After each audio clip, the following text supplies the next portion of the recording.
स्वागत है सची तिवारी की वक्तव्य प्रस्तुत। श्री गणेशाय नमः। अस्मद्गुरुभ्यो नमः। अस्मद्परम गुरुभ्यो नमः।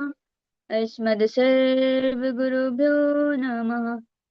श्रीमते रामानुजाय नमः। श्री श्री राधा कृष्णाभ्यां नमः।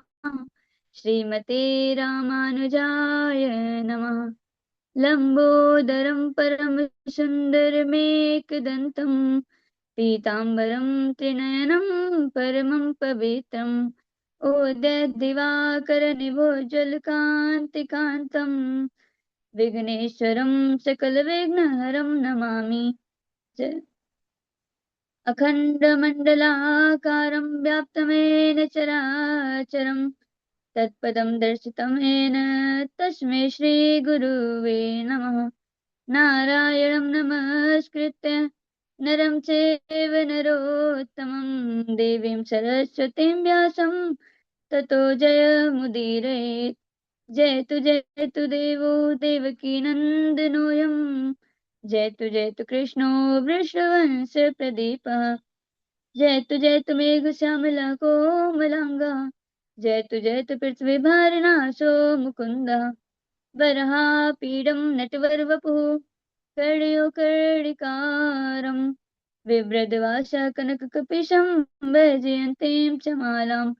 रन्ध्रानवेरोदरसुधया पूरयन् गोपवृन्दे वृन्दारण्यं स्वपदरमणं प्राविशद्गीतकीर्तिः।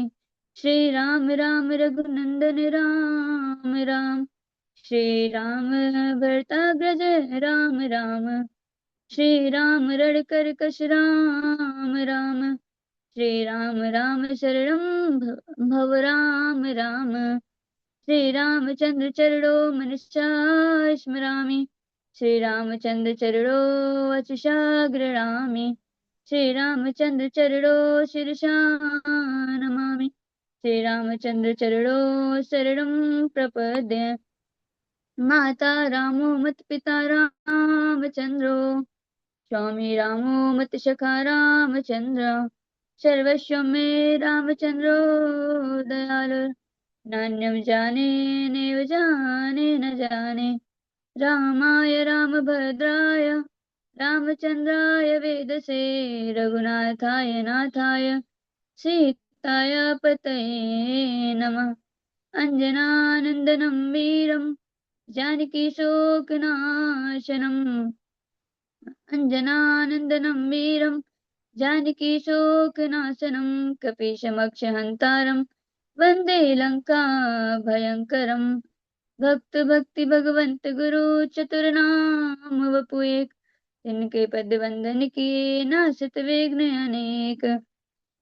अखिल ब्रह्मांड के नायक पुरुषोत्तम गुणगण निलय कौशल्यानंदन प्रभु परम सौंदर्य माधुर्य लावण्य सुधा सिंधु परम आनंद रस के सार सरोवर समुद्भूत मैया कौशल्या के आनंद वर्धन अवध नरेंद्र नंदन श्री रघुनंदन विदेह राज की आत्मजा जनक नंदिनी भगवती भाषिती जगदीश्वरी पारंबा माँ सुनैना की आंखों की पुतलिका मैया जानकी इन दोनों के युगल चरणारविंदों में दासी का बारंबार प्रणाम। चारों भैया चारों मैया को बारंबार प्रणाम। अनंत बलवंत श्री हनुमंत जी महाराज के चरणों में बारंबार प्रणाम। आप सभी को बारंबार प्रणाम। सिया राम मैं सब जग जानी करहूँ प्रणाम जोरी जुग पानी। आप सभी को दासी का बारंबार प्रणाम। आइए एक सुंदर से नाम संकीर्तन के पश्चात में कथा में प्रवेश करते हैं। राम नाम है जीवन सार राम ही प्राणधार है। राम नाम है जीवन सारा राम ही प्राणधार है। राम नाम तू भज ले प्यारे भव से बेड़ा पार है। राम नाम तू भज ले प्यारे भव से बेड़ा पार है। राम नाम है जीवन सारा राम ही प्राणाधार है।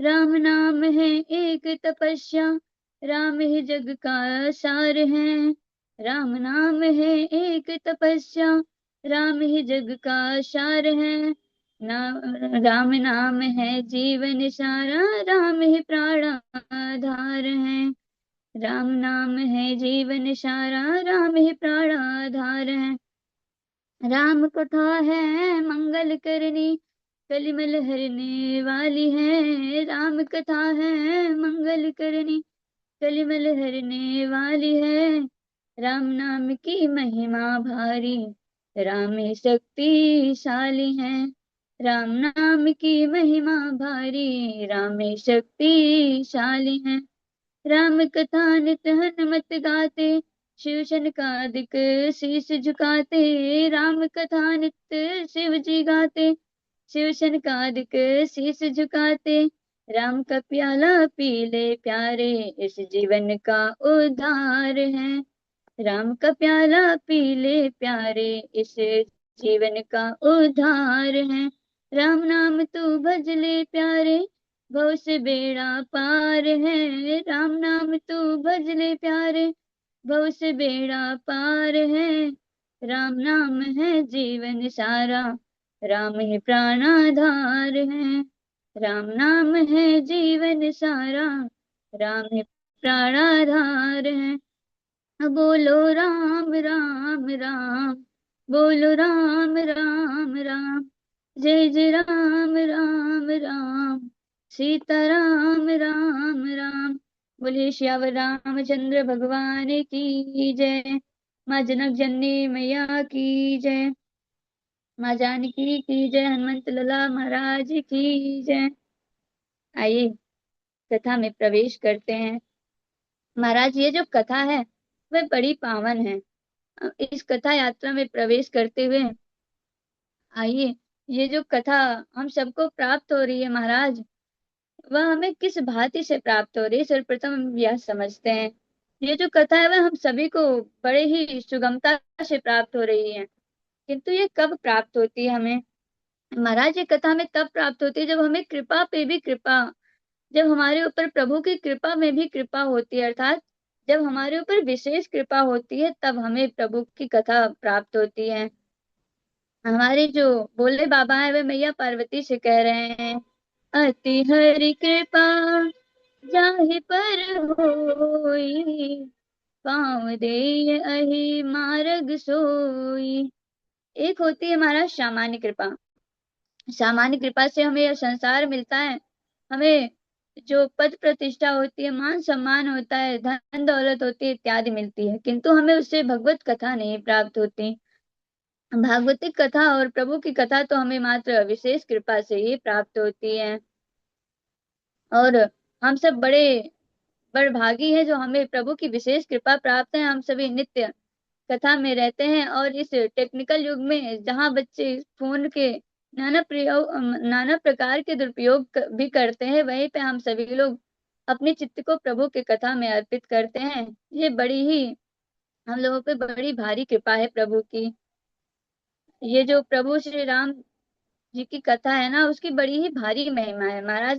तुलसीदास जी कहते हैं, मंगल करनी कलिमल हरनी, तुलसी कथा रघुनाथ की, गति कुर कविता सरित की, जो सरित पावन पात की।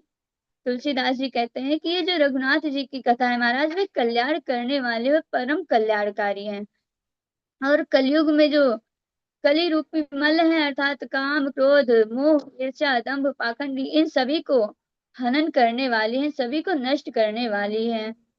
कहा जाता है कि प्रभु की कथा अनंत है महाराज। तुलसीदास जी ने भी कहा है, हरि अनंत हरि कथा अनंता, कहाँ ही सुनाए बहु विधि सब संता। ये जो हमारे प्रभु की कथा है वह अनंत है, इसका कहीं अंत ही नहीं है। जो हमारे रसिक जन है, जो संत हैं, जो महात्मा है, वे अनेक प्रकार से प्रभु के कथाओं को कहते हैं। आगे बड़ा ही सुंदर श्लोक में प्रभु की ये जो कथा है उसकी शक्ति का वर्णन किया गया है। कहते हैं, चरितम रघुनाथस्य शतकोटि प्रविस्तरम एकैकमक्षराम पुंसाम महापातक नाशनम। ये जो रघुनाथ जी की कथा है महाराज, श्री राम जी के चरित्र के प्रत्येक जो अक्षर हैं वे महापातक का विनाश करने के लिए पूर्णतया शक्ति से युक्त हैं। अर्थात जो महापातक जन है उनका विनाश करने के लिए सर्वथा सामर्थ्य है। रामचरितमानस का जो एक एक अक्षर है महाराज वे अत्यंत शक्तिशाली है, हमें प्रभु के सामर्थ्य को प्रदान करने वाला है। कहा जाता है कि संसार में प्रभु श्री राम से बढ़कर सत्य मार्ग पर आरूढ़ होने वाला कोई दूसरा व्यक्ति है ही नहीं। आइए अब रामायण के अर्थ को समझते हैं। श्री रामस्य चरितान्वितम ऐनम शास्त्रम इति रामायणम।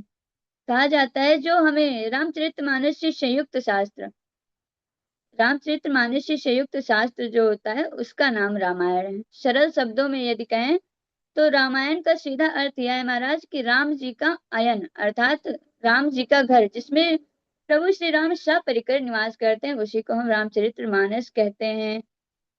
ऐसे रामचरितमानस ग्रंथ की हम बार बार वंदना करते हैं, स्तुति करते हैं। फिर आगे कहते हैं श्री राम अयते प्राप्यते एन तद रामायणम, जिसके द्वारा हमें प्रभु श्री राम का सामीप्य बड़ी ही सुगमता से प्राप्त हो जाए उसे हम रामायण कहते हैं। प्रभु श्री राम जी की कथा का फल क्या है? बड़ा ही सुंदर फल है महाराज। कहते हैं, सर्व पाप प्रशमनम दुष्ट ग्रह निवारणम, सभी पापों को जलाकर नष्ट करने वाली है और ये जो दुष्ट ग्रह होते हैं महाराज उनका निवारण करने वाली है। इस प्रकार हमारी प्रभु श्री राम की मधुर कथा है। जो ग्रह होते हैं महाराज वे 9 ग्रह होते हैं, उनमें से कुछ दुष्ट ग्रह होते हैं, कुछ अशुभ ग्रह होते हैं और कुछ मंगलकारी ग्रह भी होते हैं। ऐसे में एक और परम कृपालु ग्रह भी है, उसकी जो शोभा है वह बहुत बड़ी है, वह बड़ा ही मंगलमय ग्रह है, वह बड़ा अनोखा है। जब वह ग्रह हम सभी को स्वीकार कर लेता है तो इन 9 ग्रहों की उनके सामने कुछ नहीं चलती। महाराज उनका नाम क्या है? वे 2 ग्रह हैं, श्री कृष्ण ग्रह और श्री राम ग्रह। जब ये 2 ग्रह हमें स्वीकार कर लेते हैं तो 9 ग्रहों की इन 2 ग्रहों के सामने तनिक भी नहीं चलती। अच्छा, अब राम कथा जो है उसका उत्स क्या है, हेतु क्या है, इसका जो ये चरित्र का जो निर्माण हुआ है उसके पीछे का जो उद्देश्य है वह क्या है महाराज? तो इसके पीछे का उद्देश्य है चरित्र निर्माण। यदि हम सभी जन राम जी के चरित्र को पढ़ेंगे तो कहीं ना कहीं वह चरित्र हम सभी के भीतर भी धीरे धीरे विद्यमान होने लगता है। अच्छा, आप लोगों ने आप सभी जन ने लगभग ये सुना होगा, लोग कहते हैं कि यदि हमें हमारे भीतर प्रेम को जागृत करना हो तो हमें कन्हैया की उपासना करना चाहिए, और यदि बल बुद्धि का अगर हम लोगों को अपने हृदय में प्रकाश चाहिए तो फिर हमें हनुमान जी महाराज की सेवा करनी चाहिए। तो जिस प्रकार हम जिन गुणवान देवी देवताओं की सेवा करते हैं ठीक वही गुण हमारे भीतर भी धीरे धीरे विद्यमान होने लगते हैं। इसी प्रकार से इस कथा का भी उद्देश्य यही है कि चरित्र निर्माण। यदि हम प्रभु श्री राम के चरित्र को पढ़ेंगे, समझेंगे और सुनेंगे और मनन करेंगे तो अवश्य प्रभु श्री राम के भांति हमारा भी चरित्र पावन होगा। ये जो कथा है, कथा शब्द का अर्थ क्या है महाराज? आइए इसे समझते हैं। जो कथा शब्द है वह 2 शब्दों से, 2 अक्षरों से मिलकर बना है, का और था, जिसमें पहला अक्षर जो का है उसका अर्थ है आनंद और जो था शब्द है उसका अर्थ है महाराज स्थापना। अर्थात जहां पर आनंद की स्थापना हो उसी को ही कथा कहते हैं। जिस भी क्रिया के द्वारा या जिस भी जो रस उत्पन्न होता है उसके द्वारा जहां पे भी हमें आनंद की अनुभूति हो, आनंद की स्थापना हो, उसे ही हम कथा कहते हैं। संसार में रहकर भी कैसे आनंद से जिया जाए यह हमारी श्री राम कथा ही हमें बतलाती है। जो भक्तजन श्रद्धा पूर्वक इस कथा को सुनते हैं वह चिंता, रोग और इत्यादि दोषपूर्ण चीजों से, काम, क्रोध, मोह, मत मत्सर, इन सभी से मुक्त होकर जीवन जीते हैं। वह उस वैरागी भाव से परिचित हो जाते हैं महाराज जिस जो हमारे श्री राम जी के भीतर था, जिसे धारण करके हमारे प्रभु 14 वर्ष वनवास के लिए चले गए थे। और महाराज वे गए ही नहीं, उन्होंने बड़े प्रसन्नता पूर्वक उस 14 वर्ष के वनवास को बिताया कि मानो 14 दिन ही व्यतीत हुए हों। अब भला बताइए, विचार करिए कि यदि कोई व्यक्ति है, हम ही सभी में से समझिए कि कोई एक जन हो, शाम को उन्हें मतलब सुबह ये है कि हमें राज तिलक होने वाला है, हमें संपूर्ण जो हमारा देश है उसकी हमें गद्दी मिलने वाली है, जो हमारा प्रांत है। और फिर हमें उसी के शाम को ही पता चलता है कि नहीं, हमें कोई भी राज्य नहीं मिलने वाला है, अभी तो हमें वन में जाना है और दर दर की ठोकरों को खाना है। सोचिए, वन में ना जाने महाराज कितने हिंसक जीव होते होंगे, ना जाने कितने जंगली कांटे पड़े होते होंगे, वहां पर हमारे प्रभु ने हंसकर 14 वर्ष को 14 दिनों तक व्यतीत किया। ऐसा भारी जो वैराग्य था वो हमारे प्रभु के अतिरिक्त और कहीं हो ही नहीं सकता। प्रभु ने अपने पिता महाराज दशरथ जी के राज्य को इस प्रकार त्याग दिया, जैसे कोई राहगीर जब रास्ते से जाता है और कोई अच्छी चीज दिखती है तो उसके प्रति मोहग्रस्त नहीं होता, उसे पता होता है कि ये चीज हमारी नहीं है।